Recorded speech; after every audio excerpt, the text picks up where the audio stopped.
বিসমিল্লাহির রহমানির রহিম। সকল সাংবাদিকবৃন্দ, আসসালামু আলাইকুম। আজকে চট্টগ্রাম জেলা পুলিশের পক্ষে একটা ছোট প্রেস ব্রিফিংয়ের আয়োজন করা হয়েছে।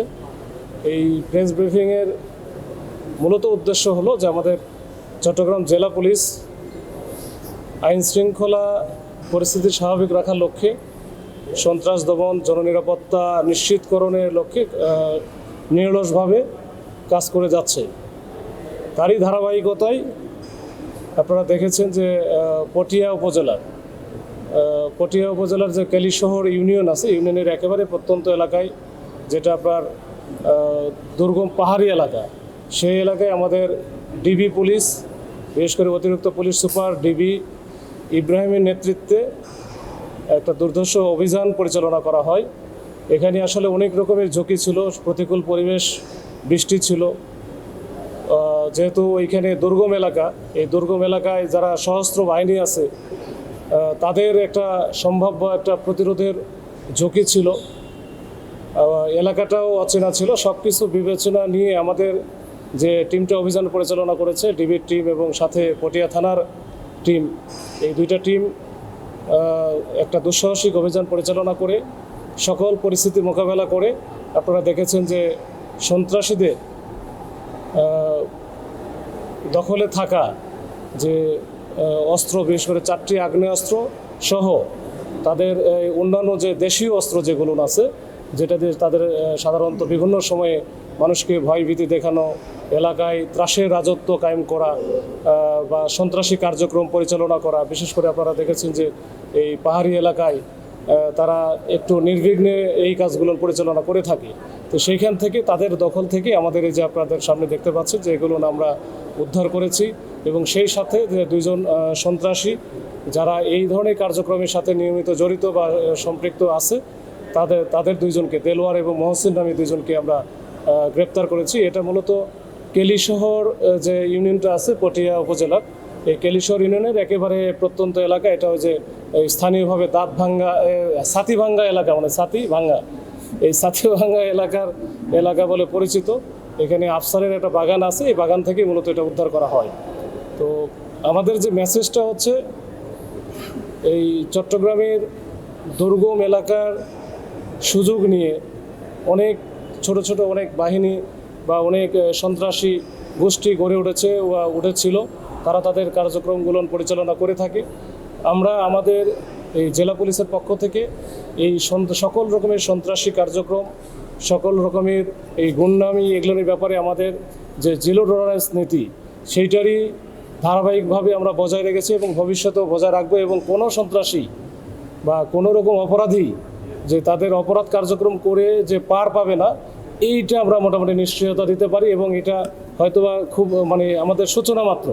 তো এগুলো আমরা ভবিষ্যতে আপনারা দেখবেন যে আমরা আরও বড় বড় অভিযান পরিচালনা করব। আমাদের যারা গোয়েন্দা বাহিনী আছে বিভিন্ন দপ্তরের, আমাদের আইন শৃঙ্খলা বাহিনী যারা আছে কাজ করে, তাদের সাথে সবার সাথে আমরা সমন্বয় করে আমরা যারা এই ধরনের কার্যক্রমের সাথে জড়িত তাদেরকে আস্তে আস্তে আমরা আইনের আওতায় নিয়ে আসব। এটা মোটামুটি আমরা প্রতিশ্রুতি দিতে পারি। এই ব্যাপারে আমরা অঙ্গীকারবদ্ধ। তো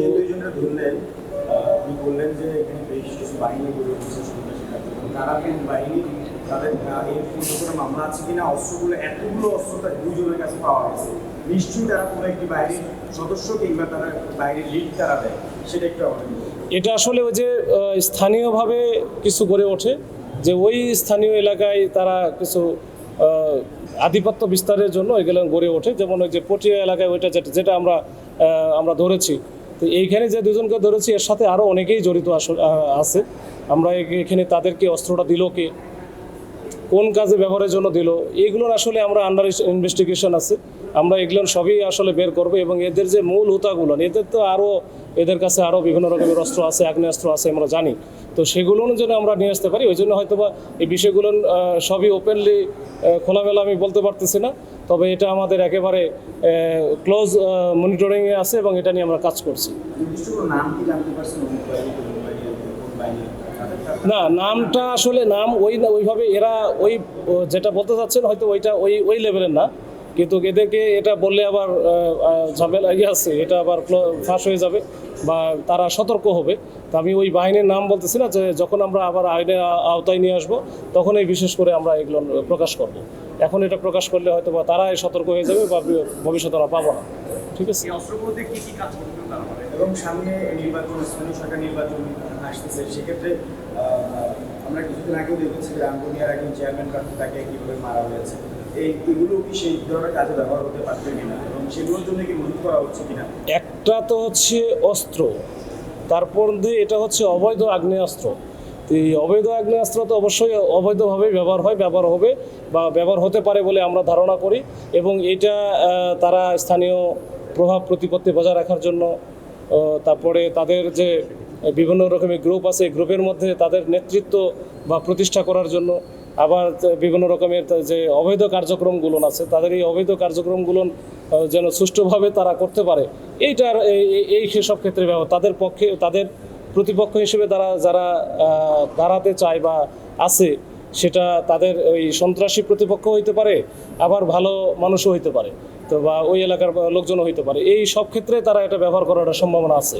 তো ওই সব ক্ষেত্রে আমরা প্রিভেন্টিভ এগুলো আমরা প্রতিরোধমূলক ব্যবস্থা নিয়েছি, ভবিষ্যতে আরও নেব। এবং এইসব অস্ত্র দিয়ে যেন এই ধরনের ঘটনা, বিশেষ করে সন্ত্রাসী ঘটনা যেন না ঘটাতে পারে, সেটার ব্যাপারে আমরা সচেতন আছি। স্থানীয় সরকার নির্বাচন খুব সামনাসামনি চলে আসতেছে, এই যে অস্ত্রগুলো মজুত হচ্ছে এগুলো নিয়ে আমরা জানতে চাই যে আপনাদের আসলে স্থানীয় সরকার নির্বাচন সুষ্ঠুভাবে করার জন্য কী ধরনের চিন্তা আপনার রয়েছে, এই ধরনের কতগুলো বাহিনী সম্পর্কে আপনাদের কাছে তথ্য আছে, এগুলো নিয়ে আপনারা কী কাজ করছেন সেটা একটু বলবেন নির্বাচনকে সামনে রেখে। নির্বাচন তো সামনে আছে, ওইটা একটা উপলক্ষ আছে। এই ক্ষেত্রে এমনিতেই চট্টগ্রামে কিন্তু আপনার নির্বাচন লাগে না। এখানে উত্তর, দক্ষিণ, মানে মধ্যভাগ বা পশ্চিম ভাগ, এখানে অনেকগুলো হচ্ছে জায়গা আছে, অনেক এলাকা আছে, যেসব আলাদা আলাদা এলাকা ভিত্তিক কিছু বাহিনীর চাইতে বলা যায় যে অপরাধী যে চক্র, এই অপরাধী চক্রগুলো আছে। এসব ব্যাপারে আমরা খোঁজখবর, আমাদের কাছে গোয়েন্দা তথ্য আছে, আরও তথ্য আমরা জোগাড় করতেছি। তারা যেন কোনো এমন কিছু না করে যেখানে আইন শৃঙ্খলা পরিস্থিতি অবনতি হয় বা আইন শৃঙ্খলা পরিস্থিতি ভেঙে পড়ার মতো অবস্থা হয়, এটা কোনোভাবেই আমরা বরদাস্ত করব না। আমরা এটা নিয়ে কাজ করছি এবং ভবিষ্যতে আমরা যারা এই তৎপরতার সাথে জড়িত তাদেরকে আইনের আওতায় নিয়ে আসবো ইনশাল্লাহ। আচ্ছা, একটা রাউজান নিয়ে একটা প্রশ্ন করি। এই যে আমরা কয়েকদিন আগেও বলেছি যে রাউজানের যে পরিস্থিতি, সেই পরিস্থিতি মোকাবেলা হয়তো আমরা জঙ্গল সলিমপুরে যে একটা অবস্থা দেখেছিলাম, যে যৌথ বাহিনীর যে অভিযান, আপনাদের এরকম কোনো পরিকল্পনা বা এইটাকে নিয়ন্ত্রণে আনার জন্য কী ধরনের পরিকল্পনা করছেন? কবে নাগাদ এটা আপনাদের নিয়ন্ত্রণে আসবে? নিয়ন্ত্রণ মানে আমরা তো আসলে প্রতিনিয়ত কাজ করে যাচ্ছি। তো এগুলো আগে থেকে আগাম ঘোষণা দিয়ে তো আসলে করা যায় না। এখন নির্বাচন আগাম ঘোষণা দিয়ে নির্বাচন করা যায় বা আগাম ঘোষণা দিয়ে অনেক কাজকর্ম করা যায়, কিন্তু এই যে এই অপরাধীদের ধরার জন্য আগাম ঘোষণা দিয়ে তার মানে তাহলে তো আরও এটা তারা জেনে যাবে আমাদের প্ল্যানগুলো। তো আমরা চাই না যে আমাদের প্ল্যানগুলো জেনে যাক। তবে এটা ধরে রাখেন যে আমরা অন্তত পক্ষে যে আইন শৃঙ্খলা বাহিনীর যারা আছে, এবং বিশেষ করে আমি বলতে পারি যে চট্টগ্রাম জেলা পুলিশের কথা, তো আমরা কিন্তু একেবারে নিরবিচ্ছিন্নভাবে কাজ করে যাচ্ছি। আপনারা ভিতরে পরে একসময় কথা হলে তখন আমরা বলতে পারবো, ওপেনলি বলার সুযোগ নাই। তো এটা আমরা কাজ করে যাচ্ছি ইনশাল্লাহ।